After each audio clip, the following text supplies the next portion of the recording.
Well, hello, my friends, and welcome to Quartet.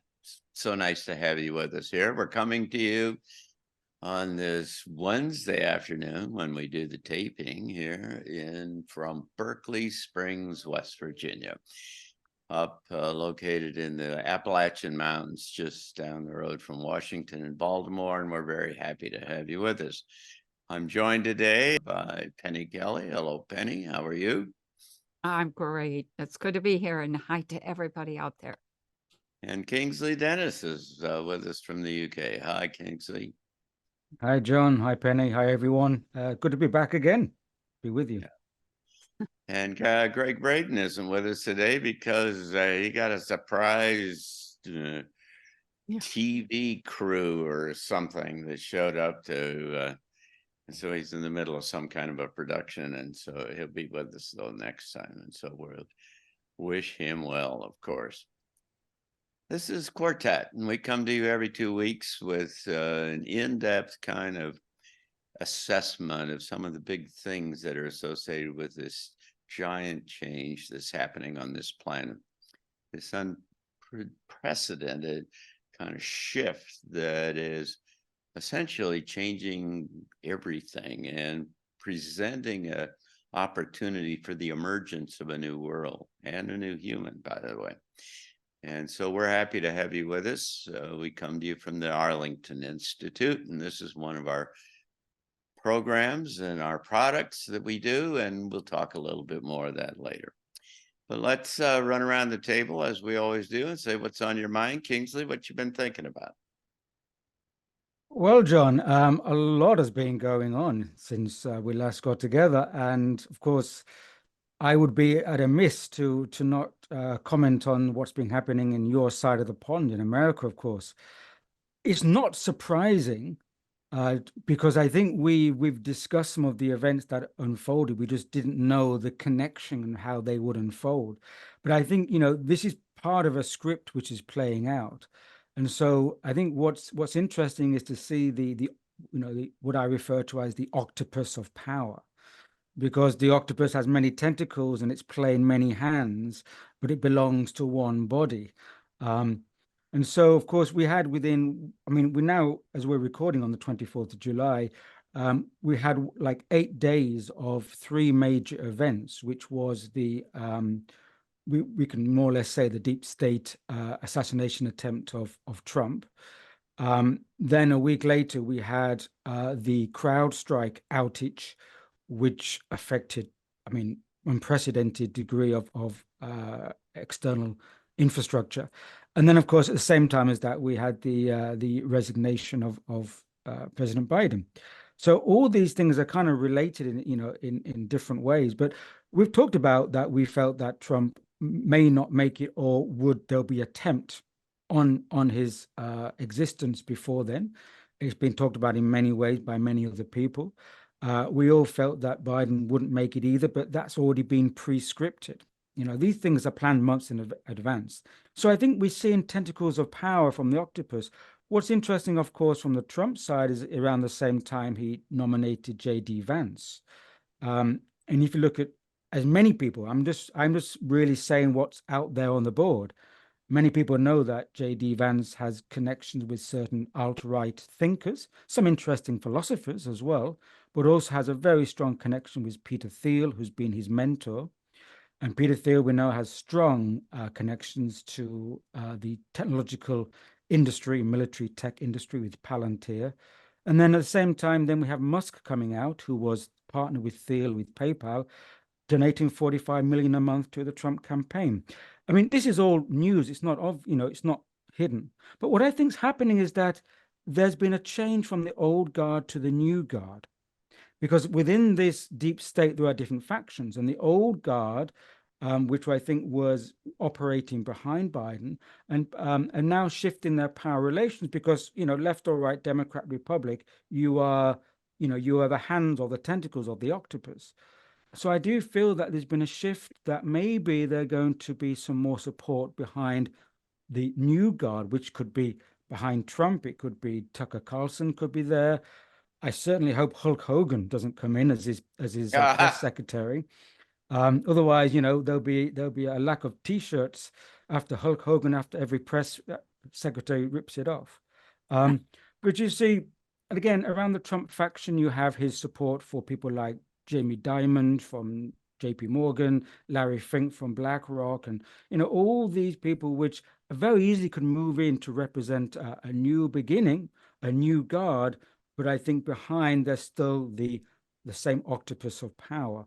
And just to finish off with on the political movements, there's been a obvious lack of attention to RFK Jr., who came out and gave a very direct talk about the people involved in these movements between these different players and Trump and Biden factions. And all the mainstream channels are completely blanking him. And I think that's quite telling, which means that he's not on the ticket of the octopus of power quite yet. He's disruptive from the octopus, so he's not one of the tentacles. And I think whoever gives you attention to has permitted narrative exposure. And so far, RFK Jr. has not been permitted the narrative exposure. Well, of course, Trump and Hulk Hogan have. So I'll finish there. Thank you. Yeah, interesting. I only have one question. How can a dead man be the president? You've got all these kind of reports coming out now that about masks and Trump and the Biden person wearing masks, and you've seen screens with 6 different pictures of Biden saying which one is Biden because they have different earlobes and different other kind of things, and other reports saying that he died 2 years ago or more, and then other reports that are saying, well, he died now, and they're just kind of keeping this alive using technology and images of him. It's nuts. It's crazy. So yeah. I don't know. Welcome to the post-truth world. Now it's actually so obvious that we cannot discern the truth anymore. Before it was just a word. Now it's an actuality. And Kelly, what do you think? Well, what's been on my mind has been the rate of change. All the things that Kingsley just mentioned and that you've said, John, they're all moving forward. They're all happening. The assassination attempt, the whole thing with the CrowdStrike, like, oh my. I've thought Joe Biden was dead for a long time. It's obvious to me. The other thing that has been on my mind is all this stuff happening right in front of us. What's happening over there behind the scenes? And I have been following what's going on with BlackRock and the things they're putting in place. And that has been really pretty disturbing. And a little nickel just kind of clicked into place the other day when it dawned on me that Larry Fink is a risk management specialist. When you take that concept of, I don't want any risk, to an extreme, what do you get? You get somebody who needs total control. How do you get total control? Total surveillance. The last thing has been, if everything is going to change, are we ready to create? Are we ready to think new ways? Are we ready to see new possibilities and new options? It's time for questions and comments. We've gotten a group of them this time from Carrie, who says, do you feel a polar shift will happen or a solar flare? I don't, for instance, believe that there's going to be a polar shift per se. There will be a magnetic, if you're talking about a physical pole shift and the whole planet tipping on its axis. The more logical possibility that, and there are many indicators that are pointing toward this, is a magnetic pole shift, where the magnetic north and south essentially trade places in a relatively rapid way, and in the process you get a very mottled kind of magnetosphere on the Earth that is also very thin. And the problem with that is that the magnetosphere is the defensive barrier that we have against the solar wind and all of the extraordinary kind of very high velocity cosmic rays and other kind of things that are coming off of the sun that are otherwise deflected around the Earth by the magnetosphere. And what that means is there are a couple of issues related to that. One is that we are all closely coupled as human beings to the magnetosphere. And so as it changes, what it also changes is essentially our biology and perhaps even our sociology or psychology. Is that there are, when things start to thin like this, and by the way, and you get more input from the sun, then that's times when you have increasing wars and instability. It also generates traditionally and historically health problems and other such things, and psychological problems. You can't sleep or whatever at night and so on. Just quickly, in terms of solar flare, there's lots of potential kind of reports of people that are handicapping, out to 2027 or some other kind of thing, the likelihood of one magnitude or another, one significance or another. The only thing that I would suggest is there's a wild card in the middle of this, and it has to do with human consciousness, and its manifestation writ large. And so in the same way that the humans can influence weather, and for that matter, climate, one presumes, because you can influence everything it's to some way, in some degree. This extends over beyond the Earth, and that the relationship that we have with the sun, and which is very much alive and sentient, and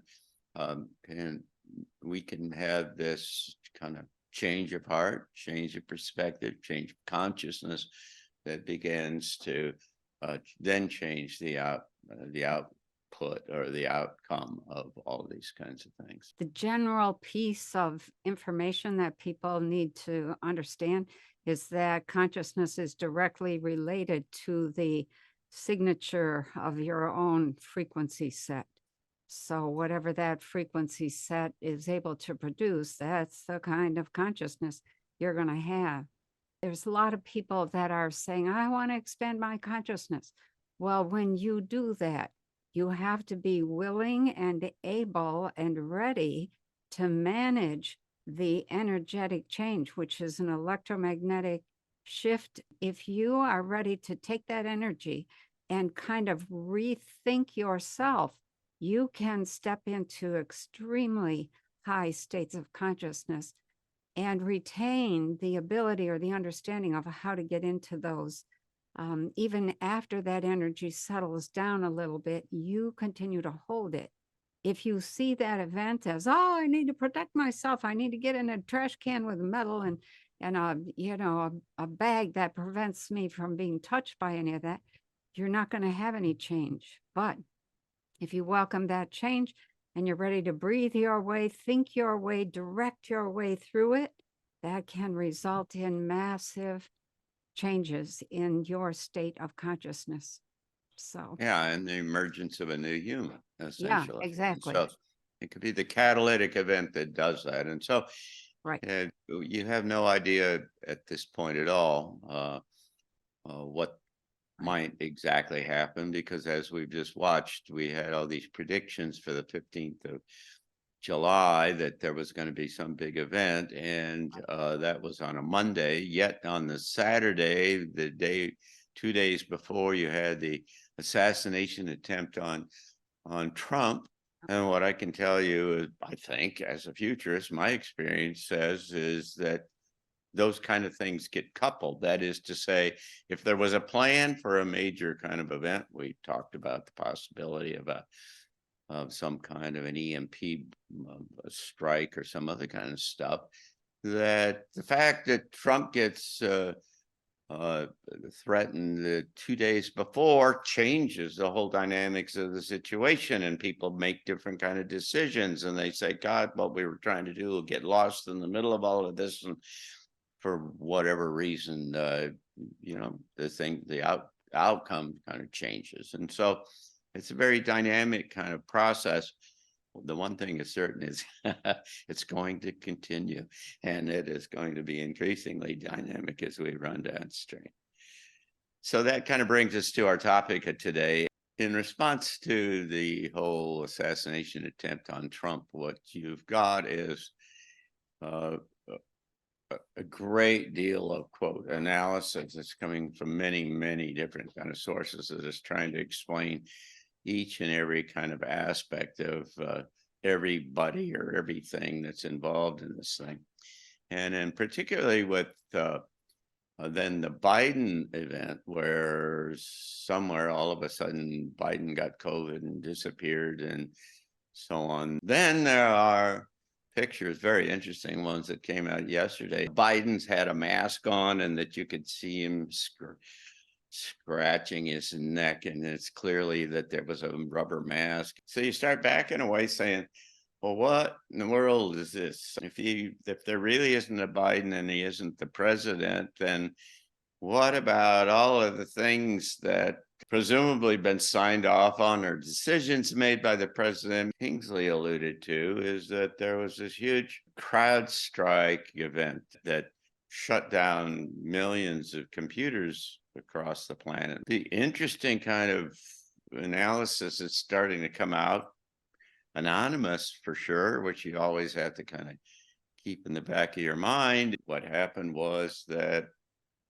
some kind of a hacking attack on the White House, and that their databases and things were exposed. They were producing virtual pictures of the president in any of a whole lot of different kind of situations in ways that it was impossible to tell that it wasn't him. And so they went to CrowdStrike and said, fix here so that we can track down and find out who did this, who got into our system, so we can try to stop that. And then CrowdStrike in a hurry tried to do a fix, and they didn't do it very well, and the whole thing shut down.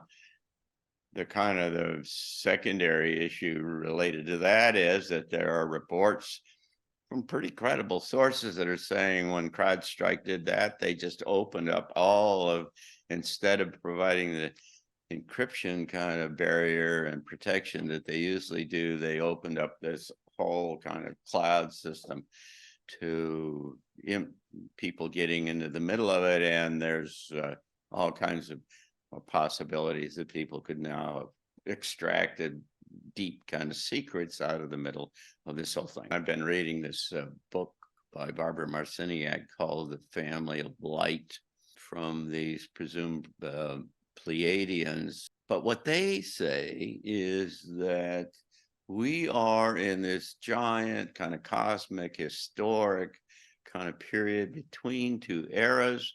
And in this transition, what is going to happen is the collapse of our civilization. And out of that then becomes the opportunity to start something new. Well, when I look at that, I just start backing up and saying, what in the world does that mean? That then starts to, if you try to think about that a while, you say, wait a second, now we've got a fundamental problem, and that is that we are human beings, and we think like human beings, and there may well be that in this transition to this new human, the end of civilization or whatever it is, and the whole thing happens, that this is the initiative. This is the impetus to drive us into another level of kind of consciousness, of expanded awareness. And by definition, that means that we get put into a space where we have to see and understand things in really, really fundamentally different ways, essentially non-human ways, in the traditional historic way in which we have always learned how to think, and the way that we make sense out of things, and so on. And so My question is, what might that be? If this is this, could this all be weirder than we thought it was? I mean, one possibility in addition to this kind of end of civilization is the advent of some extraordinary new technology that we have not been in our minds, that dramatically changes kind of the way humans kind of interact and so on. It could have to do with subtle energies, being able to see things in a different way. It could be something that comes out from having been deeply classified, and so now it comes out into the open and gets leaked or somehow, and you suddenly find out things just aren't the way we thought they were. It may be that you find out that there are clones, that Biden or whoever it turns out to be is not wearing a mask, he's a clone. I mean, there's plenty of people talking about that. And so now you start to say, wait a second, who else has been cloned? How long they've been doing this?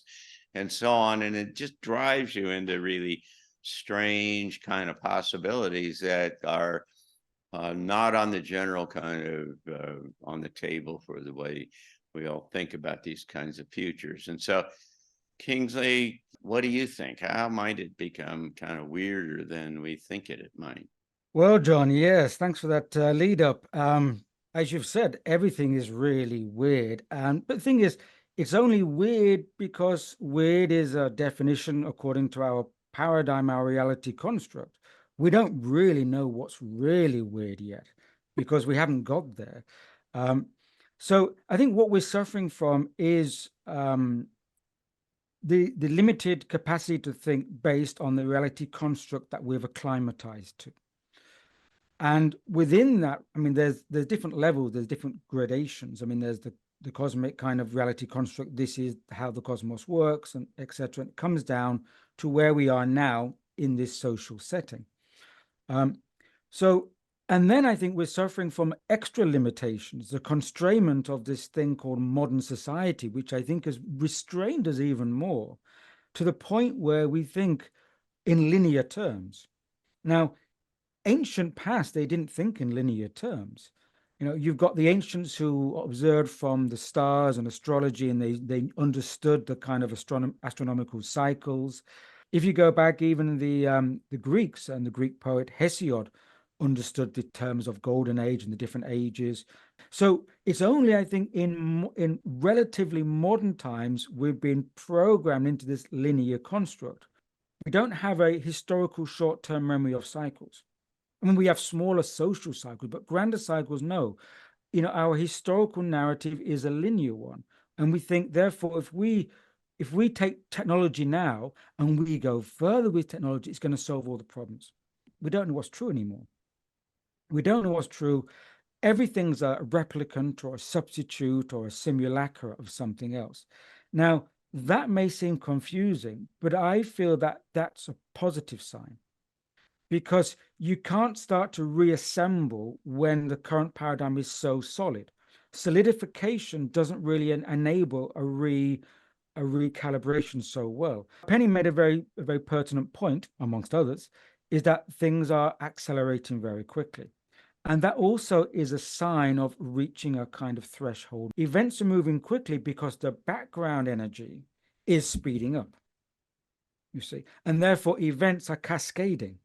So now, for example, if you think of a bathtub and you pull the plug out the bathtub, for those of us who still have bathtubs, the water seems to be going down slowly, right? And you see the water level going down. And then right at the bottom, as it hits the last remnants of the water, you get the vortex going around the bath plug. And boom, and it shoots out. And it goes out very quickly. But before that, the level goes down slowly.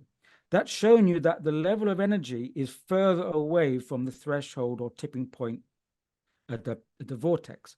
So when you get down to that vortex acceleration of events, you get a cascading of events, all kind of simultaneously seeming random or chaotic, but they're all connected to the whole plenum or the whole field. And you also get that speeding up. And so that creates energy. You need that energy to push you through the threshold moment. Right. So And that energy has to break things up. So I think one of the things we don't quite understand is where we're going, because we've never been to this moment in our short-term historical memory as a species, as a terrestrial species. So, I mean, it's like, whoa. So we talk about revolutions, but I think we're talking about the wrong type of revolution. Of course, the physical domain talks about whatever, technological revolution, the fourth industrial revolution, blah, blah, blah. What they're not talking about is the psychic revolution. Because when you throw out the furniture, all you've got is the space to repopulate the space, and the space is consciousness. Now, I think the problem is, as again we've alluded to, is that all the attention is going on to the hardware, the furniture, and the furniture has been thrown out the house. Okay. And people are saying, well, that furniture, don't worry, it's going to reassemble itself outside into a new political governance. But they're not looking at the space which is shifting, which is a consciousness space. So people are talking about the new world order, but they're not talking about the new order of life. And it's taking place in the same space, but it's a different frequency. So, but I think I think one of the issues that we're suffering from is a deliberate misidentification, because what we identify with entrains us and pulls us into that frequency. And so we've been overwhelmingly misdirected to identify with the external components, signifying the breakdown and the breakdown of civilization, which is a very worrying thing, of course. But if we identify that that space is going to be repopulated by a new consciousness space, then it's not so worrying. So it's going to be a psychic revolution that's going to absolutely change the things. But we don't really know how's it going to be, because it requires new organs of perception that we haven't quite activated yet. But what's happening now is the preliminaries to activate those faculties. So, I mean, just to use an analogy, which I think I've used before in this program, is that, in evolution, when you went from one stage, let's say a water creature to the land creature, when you're a water creature, you don't know what organs you're going to need to walk on land, what organs you're going to need to breathe, because you're not in that energetic environment. But of course, when you're in that environment, you develop those organs. Now, evolution is a misplaced theory, but I think you get the analogy. There's organs of perception, psychic perception, which you mentioned with telepathy already, and other stuff in clairvoyance, which will, of course, break down a lot of present civilizational factors. But they can't be fully activated because their environment hasn't fully come into being. So I think we're going to get the preliminaries, and therefore now a lot of people are having these, let's say, precognitive visions, in dreams, in intuitions. People are saying, I feel I'm going to move my location. That people are making the preliminaries. So all these are signs that these new organs of perceptions are activating. But since we're eternal beings, there is no non-existence. There is no death. There's only a replacement or rehoused in this existing space.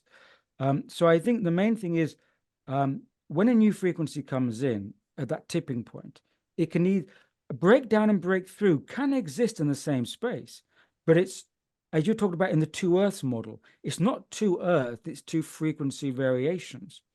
And if we're going to be tuned into fear and that physical model, which is a distractive identifying model on that, then we're going to find it a lot more problematic.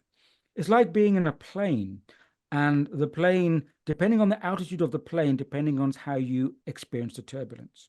To stop there, John, yes, everything we've said and talked about in your question is going to happen in some way. So it's going to be a question of a certain degree of receptivity, a certain degree of allowing the breakdown and dissipation of those old consensus reality programming, because you can't move through if you're clinging to 60% of an old program. This reality cannot exist anymore. You cannot have a dead president running a major power. You cannot have all people wearing masks. You cannot have all this stuff. It's absurd, and it's absurd for a reason, because it's helping you to drop the old consensus reality. Yeah, very nicely said. Thank you very much. To your point about compatibility with frequency and things, the electrical engineer in me goes to saying, well, every reasonable kind of assessment, unconventional for sure, about the function of the brain says that it's essentially an antenna. It's a transducer, that it picks up signals from the larger environment. And what I can tell you about antennas is that if the antenna is not cut the right length, if it doesn't have the right kind of components, it is not resonant. And so this transition is essentially about humans getting to the place where their kind of antenna, their sense, their self, their consciousness is resonant with the larger kind of frequency and signals that are inbound. And that was what gives us the opportunity for this emergence. Penny. Wow. Well, when I first read the question for today, I was like, okay, well, weird. What's weird? For my entire, well, not the entire life, but for the last 45 years, most of my family has pretty much had a consensus agreement that there's something weird about the way I see the world, the way that I operate in the world, the comments that I make, etc. And so for me, what other people might think is weird is really quite normal. So I really have struggled with this question. It's like, there's nothing weird coming. It's all just a different kind of normal. However, a couple things that I would like to address. First of all, if what's weird to you is something related to just being conquered by, we've been conquered by the deep state, or we've been, handed over to the cabal or whatever, that's one kind of weird. So if we look at, do we want something weird and new and wonderful, or do we want something weird and awful and really discouraging? And you have to choose. You have to make that choice a conscious choice. And it might be kind of flippant at the beginning. No, I don't want that. But you haven't really chosen weird and wonderful. So by eliminating this, you start to gravitate over to the weird and wonderful. So I think that's the first thing. I think we could stumble onward, but people are at the breaking point. And I was going to say something very similar to what Kingsley just said. That is, we're being shaken out of our rut. We are being moved into a place in our lives where we say, I can't do this anymore. I can't stand this anymore. And when you get to that point, either you break physically, or you break psychologically, or you break your pattern, your lifestyle pattern, we'll call it, and you start to do something different. So one way or another, you end up feeling really pressed. And that's, that feeling of stumbling onward is going to lead to the same kinds of change that everybody has tried to avoid, thinking we're just going to go back to normal. And I don't see us going back to normal at all. At all. We're done with that, with the old normal. We could break up as a country and break into all kinds of pieces. But then you have to ask yourself, are all of those pieces going to remain sovereign pieces? What if Canada decides they want a few pieces? What if China decides they want a few? Or Mexico decides they want a few? Or what if somehow all of our pieces get put into a box with Canada and Mexico and China controlling it? I mean, that's a different kind of weird. And if you deny that it's happening, and denial is a big thing happening right now, that I think we need to get beyond. If you deny, then you're not ready. You're not prepared. The weird and wonderful kind of thing is a shift of consciousness. It's that being shaken out of your usual rut, your usual way of seeing things, everything. And so the change that I see that's coming is that there's enough people now, and some of that is due to myself or Cliff High or what you're doing here, John, or all of the astrology people. They have become much more prominent than we would never have seen this kind of thinking and talking, and who predicted what, and was it accurate, and did that come to pass? That isn't how we talked 50 or 60 years ago. They are laying the groundwork for this weird but wonderful kind of shift in perception in which you question everything. And when you question everything, what happens? What happens almost across the board is your meanings change. The meaning of everything shifts. And so that, that whole meaning thing is the core of a spiritual change, because meaning is what is the spirit of something. You assign a meaning, that indicates the spirit with which you are going to interact with that thing. So, and I want to address this kind of disjointed, but I want to address a comment that I think you made, John, or maybe it was Kingsley, saying something about the whole frequency thing is very vague. No, it's not. When your frequency changes, your feeling state changes and your perception changes. And perception and feeling are dependent on the frequency at which you are operating. So when that changes, you get a whole different response, you get a whole different outlook, you get a whole different feeling. And we have not really been encouraged to think about that, talk about that, etc. But what we want is a change in feeling. We want something that feels good. And that only occurs when you are in harmony with a change that is at a higher level, and it's in harmony with the kind of commitments, perceptual and consciousness commitments that you've made for deconsciousness, for instance. What happens is all of a sudden you burst into a new world. It's like, oh, wow, look at the possibilities. And fear is a very useful thing. If you get stuck there, that's not so good. But if you let it push you, then what it's going to do is say, no, this is the wrong direction. So you're only programmed, the human brain is only programmed for two things, pain and pleasure. That's it. So fear is a part of pain. Pleasure is a part of that. Yep, this makes sense. You're returning or moving toward the Godhead. So, let fear kick your butt.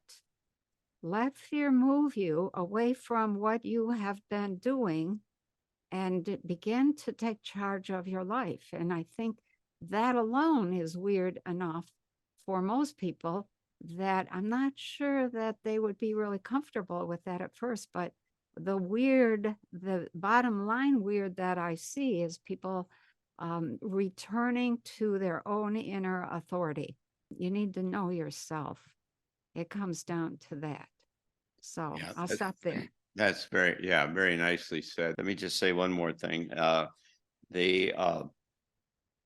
One of the ways in which this is all could become kind of weirder is that you've got a whole generation of young kids that are showing up that are really weird. I mean, they can do all kinds of things. They know all kinds of stuff. They can flip books and read them all. I've got videos and a talk that I'm going to give here in another week or two of a whole bunch of kids with blindfolds on, running all over and jumping over stuff and doing all kinds of things they clearly can see, but they're not seeing with their eyes.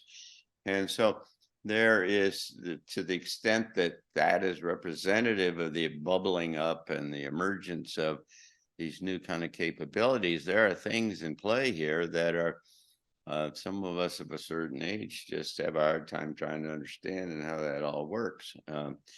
And so, yeah, there's a whole lot of things and possibilities here. I have to just take a moment. One of you mentioned we get away from Mother Nature, and it's a cycle. And then things come apart. We go back to Mother Nature. Why? What is it about Mother Nature? And Mother Nature is, and everything on the planet and within us holds the secrets for getting to other planets, for understanding the nature of reality, for understanding the physics and the dynamics of big systems, etc. And I think that's a critical piece. So we connect with Mother Nature. We get kind of primitive in some ways. Sometimes we go back too far. That's what the little men in brown robes said. Don't go back to primitive. Just, you know, but the thing is, when you go back to connect with Mother Nature, you learn a whole new level of secrets. And one of the things that is coming out right now is the similarity between the stacking of the spinal bones and the nervous system in the human spine and the design of the buildings in Japan, in the cathedrals, etc., with their receivers, their transceivers, their resistors, their spacing, very careful spacing. You know, when you look at some of those, and then you look at the design of the human spine, that tells you right there, they were doing something with those buildings that was more than just keeping the rain off their, you know, off their book or off their bed. So we learn by reconnecting the big dynamics, the big secrets, and then we take those and we play with those and build another level of civilization. It's as if this reality is like a subset. It's been completely cut off from a larger cosmic order. And so we need to kind of get part of the recalibration I sense will be a re-syncing up with the larger order. Because as you said, you know, we are antennized, and I think the ancient put these buildings and these monoliths and these structures to retain the incoming signal. But as a kind of species or a stage of intelligence, we've lost that connection. And so we're kind of out of sync with the greater cosmic order, which for the next level of civilization, we have to reintegrate with that. That's right. Which perhaps why the veil of realities is tearing apart, and we're getting all these interventions from different dimensions, because without those interventions, we wouldn't be talking about different dimensions. That's because right. they wouldn't be on our radar. So, you know, again, it's part of the preparation for your mind to say, there are other dimensions. Why are we not in contact with them? Because we haven't synced back up yet. And we were in sync, but something happened. So I think it's some kind of getting the lock back on to communicate. It's the connection or the return to nature writ large. It's not just trees and plants and animals. It's this larger kind of environment, the sun, whatever, and an integrated kind of perspective and engagement at all those different levels. Part of the trick is to tell you to look at what the main narrative is telling you not to focus on, you know. So they're going to say, be careful in the next few years because the sun's going to be very dangerous. It's going to blow out everything, all your transformers. Yeah, if you're in the physical paradigm, maybe blow out your transformers, but in the energetic transformers, it's going to be one hell of a boost. So I think if they're demonizing something in the main narrative, they're demonizing it for a reason. And that's something to look out for, because we need to know that those untruth narratives are going to take the identification away from where we need to be integrated. How close do you think we are to some sort of integration, Kingsley? A year, a month, 5 years, a decade? Any ideas? Well, I mean, just pure intuition is some realign is going to take place I think within this decade, i.e. before 2030. because the level of acceleration would not be at this level of cascade Right. if they was not coming towards the vortex point. Right. Yeah. So I do feel that it's going to accelerate, but we're looking at really, for 3, 4, 5 years, I think. Okay. Yeah. I see that same thing. It's like the last half of the 20s is 2020s. It's like, Mhm. woohoo, hang on. It won't be overnight. It won't be like a cosmic light switch will be flicked. Everyone goes, "Da-da-da," now I get it. Yeah.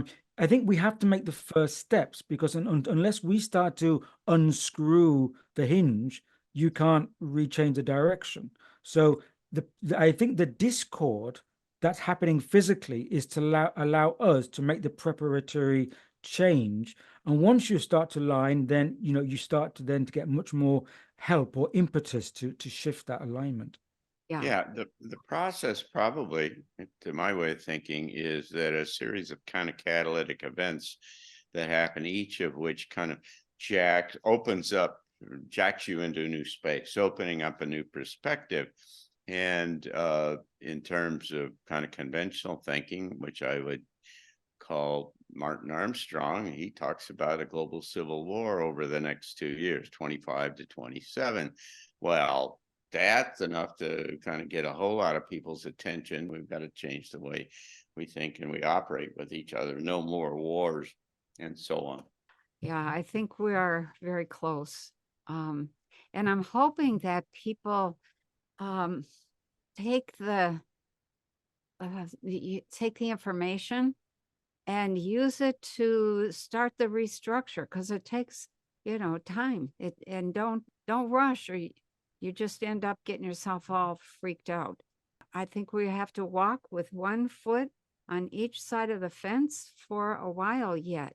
And that's one foot is in that world of, okay, I'm going to be responsible for feeding myself, for making sure I have water, for, transport, whatever. And the other side is I'm going to enjoy the world as much as possible. And I'm going to see where I can make or bring some of the useful stuff of that old world into that new world. I would say a lot of the people viewing and listening to us understand us because in the last few years, people have had to make their choices and shifts, and they're finding that you can't have conversation with these people anymore. And we're coming over here, it caused discomfort. But the reason why people are here and listening to us and we're responding to them is because we've already kind of energetically made our alignments. And so I think a lot of people would understand that and saying, yes, I'm here. It makes sense to me. It's not totally weird because over the last few years, I've been nudged. And as Penny said, those nudges are preparatory steps to make us more aware and aligned for what's going to come. So I'm sure that a lot of viewers will resonate with that because otherwise they would not be listening to us. They wouldn't be aligned with these conversations. Yeah, they'd be in the wrong place for sure. They'll be in a different room. Yeah, to change the channel, go find somebody else. Well, thank you both very much for being a part of this interesting conversation for sure. This is Quartet, and we come from the Arlington Institute here in Berkeley Springs, West Virginia. And we've got a variety of things that we do back here, and we hope that you'll check out arlingtoninstitute.org. Because you'll find out, among other things, that we have a wonderful program called Transition Talks, where we bring speakers from all over the world, as a matter of fact, at different times to come here to our little town, but we live stream the information around the world. And we've got 2 particularly interesting ones that are incoming. Dolly Saffron, and you'll really be interested in reading more about her. She was integrated so much into the society of the extraterrestrials that she felt she needed to, get a job. And she said she wanted to learn how to drive, be a pilot of craft. And she went through flight training. It reminds me of the Navy. Flight training that I went through, and she's been driving these craft all over the solar system and the galaxy and either other parts of the universe as well. She comes with some really special kind of messages. On the 7th of September, then I'm going to give a talk, and which I do every year and a half or 2 years, and it will be about the big picture, about what all is transpiring here. What is this about? What does this change from one era to another one? What does it mean? Where are we potentially going? And I'm sure that if you find the kind of things that we talk about here on Quartet of interest, that you'd find that of interest as well. And you can find out more about both of those presentations at transitiontalks.org, which is a part of our Arlington Institute website. Greg Braden will be with us in December here in Berkeley Springs. And there's a number of other kind of presentations that you'll find of interest. So thank you both, and thank you all of our viewers for being with us, and we'll certainly be back and see you again. Yes. Bye-bye, everyone. Take care. Take care. Sleep.